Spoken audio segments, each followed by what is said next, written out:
Hey friends, thank you so much for clicking this video. My name is Chesiyna and you are welcome. So today I want to talk about the topic, just ask.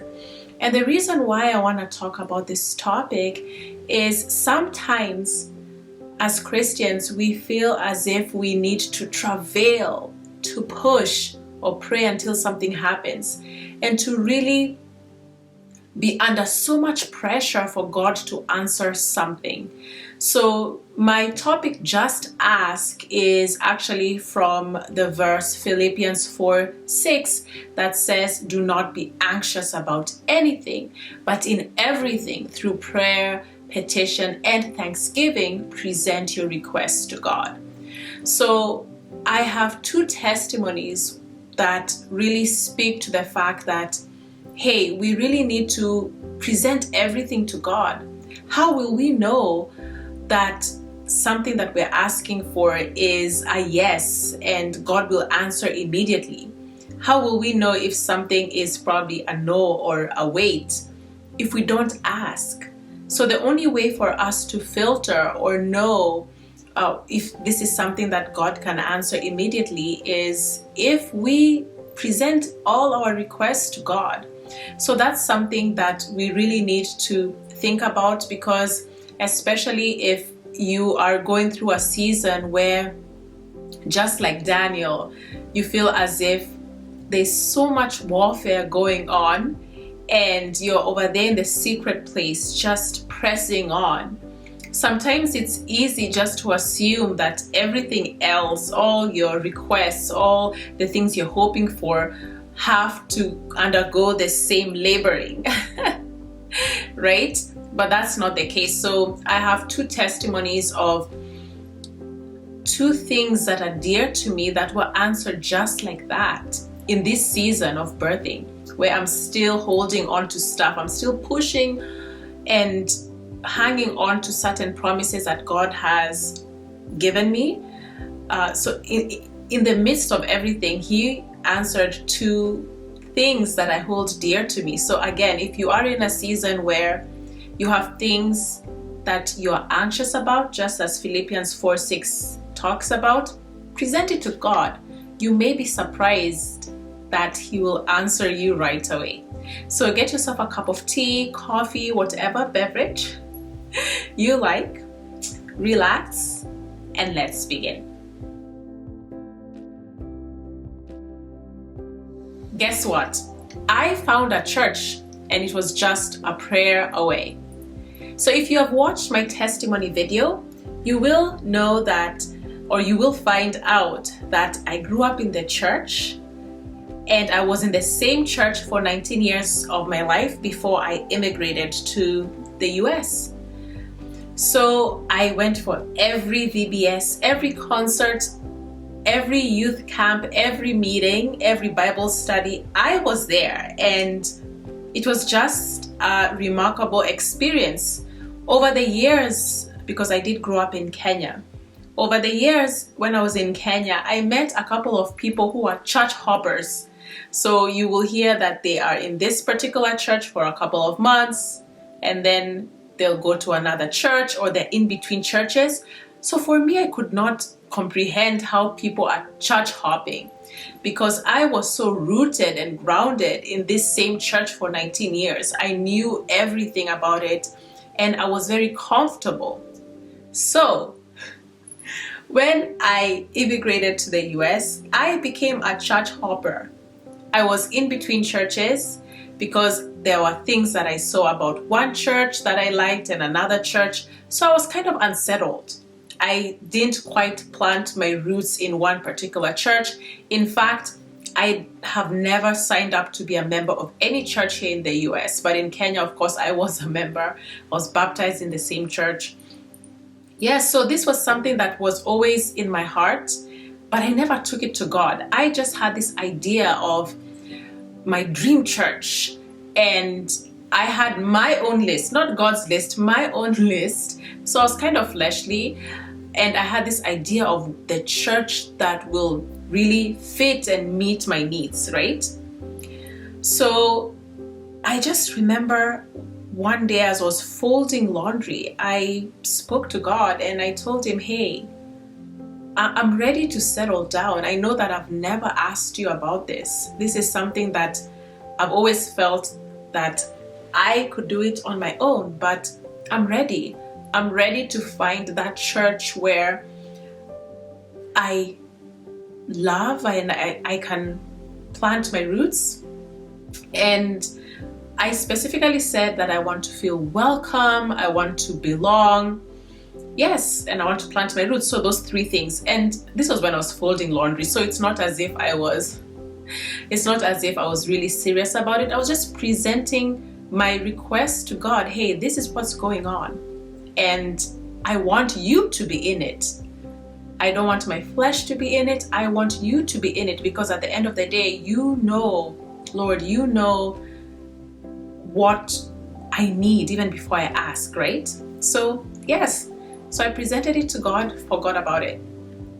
So that coming Sunday, I had one church that I was visiting, the church that I don't necessarily like. I didn't think it would be God's choice. So that was the first church that I wanted to go to, and then the next week I had another church that I regularly go to. So I was like, yeah, I know God is probably gonna choose this other one, right? So yeah, so I really liked the other church, and I thought that, yeah, God, you're going to speak to me and you're gonna tell me that's the church, and I'm gonna be at peace. Yeah, and that's another thing. I really wanted just to be at peace with my decision and just feel the presence of, like, yeah, anyway, I just wanted it to be a God thing, right? So I went to this first church that I kind of overlooked. It was in my radar because I know a lot of people who go there and they serve there and they love it. They love the pastor. But for me, I was like, no, this is not it. Like, I was just always in my feelings. I was like, I don't think this is the church that God wants me to go to. So I go to this church and I enter and there's a welcome committee, and there's this Brazilian lady, actually grandma, who welcomed me in, and she was just warm and fuzzy. She just goes on and on, very bubbly. And I was like, oh wow, this is lovely, right? And I've been to this church before. I have to confess, I've been to this church a couple of times because of events and stuff, but again, I was always in my feelings and in my flesh when it came to really moving forward with it. Yes, so got a tour, children's ministry, everything. And then after that, I bumped into a Zambian lady, and I have a thing for Zambians. One of my really good friends here in America is from Zambia, and I love how our culture in Kenya, because of, you know, Bantu speaking languages, were very similar, and I can actually understand quite a bit of Nyanja.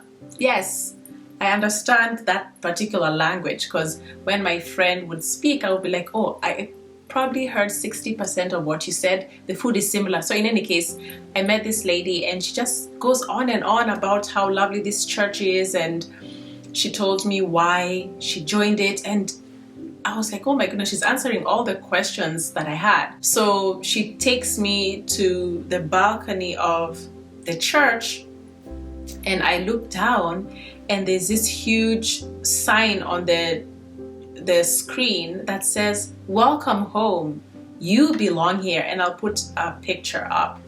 So, welcome home, you belong here. And I was like, oh my goodness, that's exactly what I prayed for. I wanted to feel welcome. I wanted to feel a sense of belonging.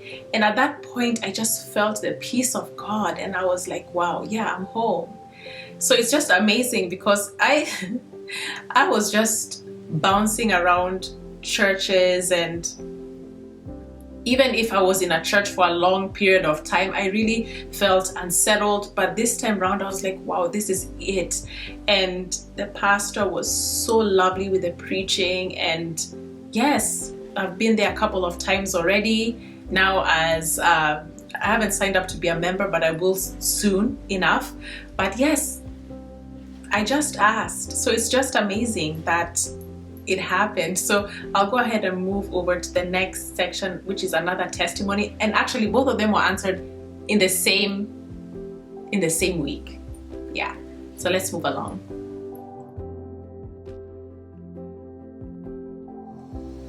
Charity is a big thing, and it means a lot to me. My parents dedicated their resources, their gifts, and their talents to serving the local communities, our local communities in the North Rift. So that's in Kenya. So the North Rift Valley province is a really arid area, and some areas are semi-arid, but mostly arid. Yes, so I just remember from my formative ages, I just remember going to remote villages, and it was all about charity and mission. And what my parents instilled in me is you don't have to have a lot to help. You can dedicate your knowledge, you can dedicate your hands to be able to help, right? So that's something, sometimes people think as far as charity, you have to have like a gazillion amount of money. No, you can dedicate your resources, your hands. You can dedicate your talents, right? To be able to help people. So that's something that's always been with me, and I've always been attached to one organization or another over the years since I was really young. So most recently I was helping and volunteering in an organization that does environmental work in Kenya, and I just dedicated my knowledge and my resources to help them. However, I just felt as if, oh my goodness, as far as the mission, it doesn't align with a mission that's dear to me. So after a couple of years just volunteering in that Kenyan organization, I resigned. And of course it was sad for me to leave, but I just felt that, hey, I need an organization that really aligns with me, right? So again, the same week, I just prayed to God and I said, I want something that aligns with me. I don't know what it looks like, but I want you to be in it, right? So it was just divine the way I got in touch through social media, through a comment that I made on on a particular post, and this particular lady, older pastor from my village, reached out to me, and she doesn't even know at that time, per the comment, where I am, what I do, where I live, or whatever. She doesn't know anything about me, right? And she just reached out to me and said, hey, we have this organization, do you want me to add you? I said, cool, add me. So I didn't think anything of it, because if you're African, you get added to so many things over your lifetime, right? There's just this thing, especially in my community. So I was added, and I took a pause because they were in the process of doing a fundraising for a mission in some remote village in the North Rift, close to where my parents are from. And I was like, the mission, and I was like, am I reading my own things? Let me rub my eyes. Am I reading my own things? The mission is something that's so close to me. And I was just blown away. So at this point, I'm just observing and I'm learning from this team of women. It's all women, very passionate. And oh my goodness, the work that they do, they truly dedicate their hands and their talents to help the community.